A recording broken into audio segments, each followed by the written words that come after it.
নমস্কাৰ টাইম এটালৈ স্বাগতম জনাই ষ্টুডিঅ'ত মই বিচিত্ৰ কোঁৱৰ বহু প্ৰতীক্ষিত ছবি ককা দেউতা নাতি আৰু হাতীটোক লৈ এতিয়া উদ্গ্ৰীৱ হৈ আছে দৰ্শক জনতা আজি বিশ্বনাথত প্ৰচাৰ অভিযান চলোৱা হয় এই ছবিখনৰ আৰু ছবিখন চাবলৈ দৰ্শকৰ এতিয়া উদ্গ্ৰীৱ হৈ থকা পৰিলক্ষিত হৈছে আমি সবিস্তাৰে এই খবৰ লৈ আহিছোঁ আৰু জনাই আছো বিশ্বনাথত বহু প্ৰতীক্ষিত ছবি ককা দেউতা নাতি আৰু হাতী দুইৰ ব্যাপক প্ৰচাৰ অভিযান আৰু দৰ্শকৰ বিপুল সঁহাৰি 3 জুলাইত মুক্তি পাব ককা দেউতা নাতি আৰু হাতী 2 ছবি আৰু ট্ৰেইলাৰ চাবলৈ জনতাৰ ভিৰ এতিয়া বিশ্বনাথত প্ৰচাৰ অভিযান চলে আৰু বিশ্বনাথত টিম ককা দেউতা নাতি আৰু হাতী 2 চাবলৈ ওলাই আহিল জনতা মুক্তিৰ পূৰ্বে চৰ্চাত ছবি ককা দেউতা নাতি আৰু হাতী 2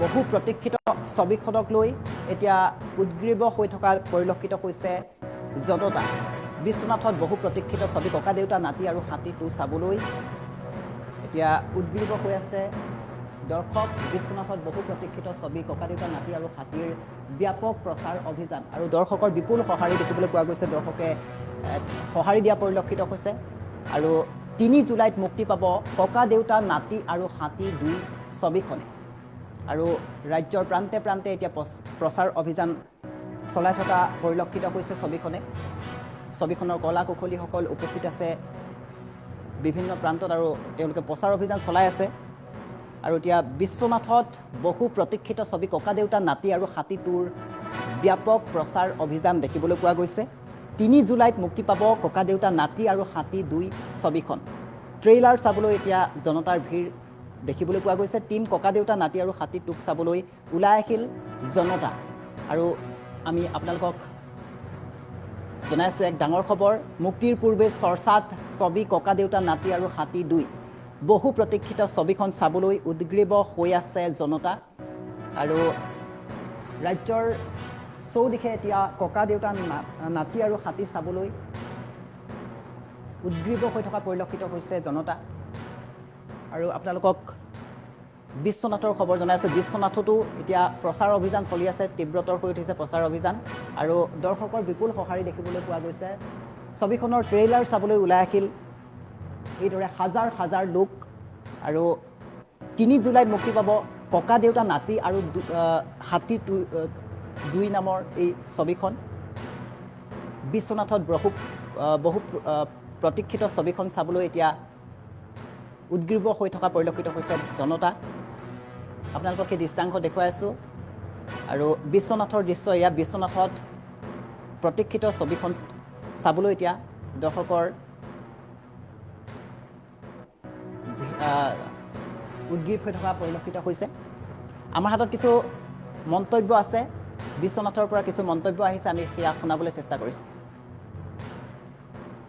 আগতে চাইছিলোঁ কিন্তু পাহৰিলোঁ কাহিনীটো এতিয়া আকৌ নতুনকৈ আহিছে চাম আৰু কেনেকুৱা হ'ব বুলি ভাবিছে ভালে হ'ব ভাল হ'ব যেন লাগিছে কিয় বেয়া হ'ব অসমীয়া চিনেমা আমি অসমীয়া মানুহ চাব লাগিব ভালে হ'ব এনেকুৱা পুৰণা ফিল্মবিলাক আগৰ পুৰণা ফিল্মবিলাক চলিব লাগে অসমীয়া ফিল্মবিলাক ভাল লাগিব আগতে চাইছিলোঁ এতিয়া চাই আৰু ভাল লাগিব কাৰণ আমাৰ শিশুবিলাকে অসমীয়া সংস্কৃতি পাহৰি গৈছে গতিকে এই সংস্কৃতি অসমীয়া মাধ্যমত যেতিয়া হ'ব আমি সকলোৱে এয়া মোৰ কণমানি ছোৱালীয়ে মাত শুনিয়ে দৌৰি আহিছে ককা দেউতা নাতি আৰু হাতী চিনেমাখন আগতে চাই আমাৰ সেই মেমৰি আজিও মনত পৰিছে আৰু গানবিলাক শুনি সঁচাকৈ বহুত ভাল লাগিছে আৰু বহুত ভৱিষ্যত আছে মানে অসমীয়া সংস্কৃতি অসমীয়া ভাষা সংস্কৃতি একে ঐতিহ্য বহন কৰিব অসমীয়া চিনেমা জগতে লৈ আহিম ভাল লাগিলে ককা দেউতা নাতি আৰু হাতী দ্বিতীয় সংস্কৰণ পাৰ্ট 2 3 জুলাইত মুক্তি পাব সেইটো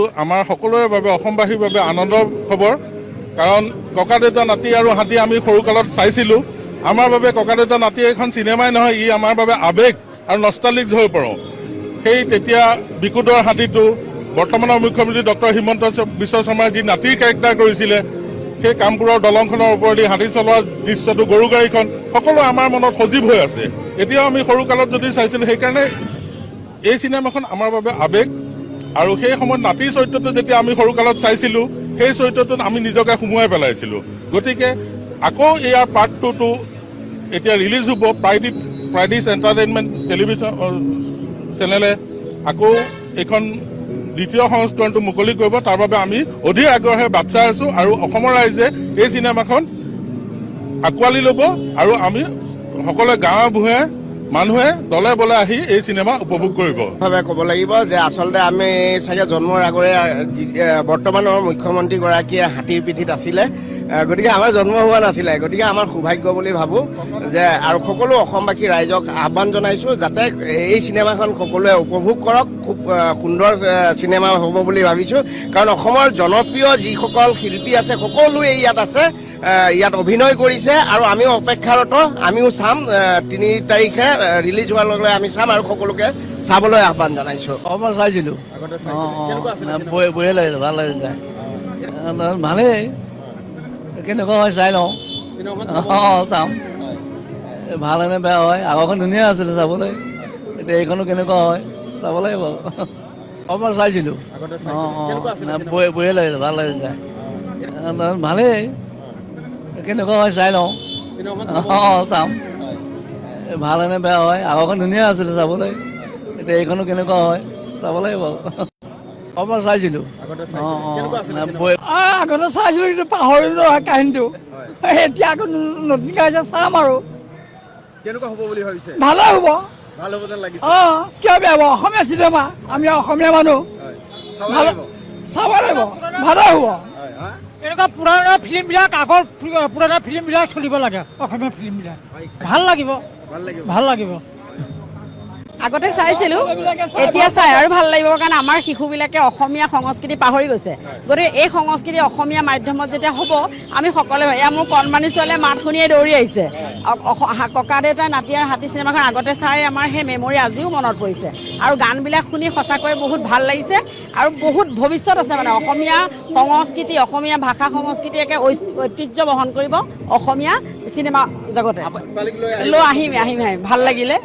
ককা দেউতা নাতি আৰু হাতী দ্বিতীয় সংস্কৰণ পাৰ্ট 2 3 জুলাইত মুক্তি পাব। সেইটো আমাৰ সকলোৰে বাবে, অসমবাসীৰ বাবে আনন্দৰ খবৰ, কাৰণ ককা দেউতা নাতি আৰু হাতী আমি সৰুকালত চাইছিলোঁ। আমাৰ বাবে ককা দেউতা নাতি এখন চিনেমাই নহয়, ই আমাৰ বাবে আৱেগ আৰু নষ্টালজিক হৈ পৰোঁ। সেই তেতিয়া বিকুটৰ হাতীটো বৰ্তমানৰ মুখ্যমন্ত্ৰী ডক্টৰ হিমন্ত বিশ্ব শৰ্মাই যি নাতিৰ কেৰেক্টাৰ কৰিছিলে, সেই কামপুৰৰ দলংখনৰ ওপৰেদি হাতী চলোৱা দৃশ্যটো, গৰু গাড়ীখন, সকলো আমাৰ মনত সজীৱ হৈ আছে। এতিয়াও আমি সৰুকালত যদি চাইছিলোঁ, সেইকাৰণে এই চিনেমাখন আমাৰ বাবে আৱেগ। আৰু সেই সময়ত নাতিৰ চৰিত্ৰটো যেতিয়া আমি সৰুকালত চাইছিলোঁ, সেই চৰিত্ৰটোত আমি নিজকে সুমুৱাই পেলাইছিলোঁ। গতিকে আকৌ ইয়াৰ পাৰ্ট 2টো এতিয়া ৰিলিজ হ'ব প্ৰাইডিছ এণ্টাৰটেইনমেণ্ট টেলিভিশ্যন চেনেলে আকৌ এইখন দ্বিতীয় সংস্কৰণটো মুকলি কৰিব। তাৰ বাবে আমি অধীৰ আগ্ৰহে বাট চাই আছোঁ আৰু অসমৰ ৰাইজে এই চিনেমাখন আঁকোৱালি ল'ব আৰু আমি সকলোৱে গাঁৱে ভূঞে মানুহে দলে বলে আহি এই চিনেমা উপভোগ কৰিব। ক'ব লাগিব যে আচলতে আমি চাগে জন্মৰ আগৰে বৰ্তমানৰ মুখ্যমন্ত্ৰীগৰাকীয়ে হাতীৰ পিঠিত আছিলে, গতিকে আমাৰ জন্ম হোৱা নাছিলে। গতিকে আমাৰ সৌভাগ্য বুলি ভাবোঁ যে আৰু সকলো অসমবাসী ৰাইজক আহ্বান জনাইছোঁ যাতে এই চিনেমাখন সকলোৱে উপভোগ কৰক। খুব সুন্দৰ চিনেমা হ'ব বুলি ভাবিছোঁ, কাৰণ অসমৰ জনপ্ৰিয় যিসকল শিল্পী আছে সকলোৱে ইয়াত আছে, ইয়াত অভিনয় কৰিছে আৰু আমিও অপেক্ষাৰত, আমিও চাম। 3 তাৰিখে ৰিলিজ হোৱাৰ লগে লগে আমি চাম আৰু সকলোকে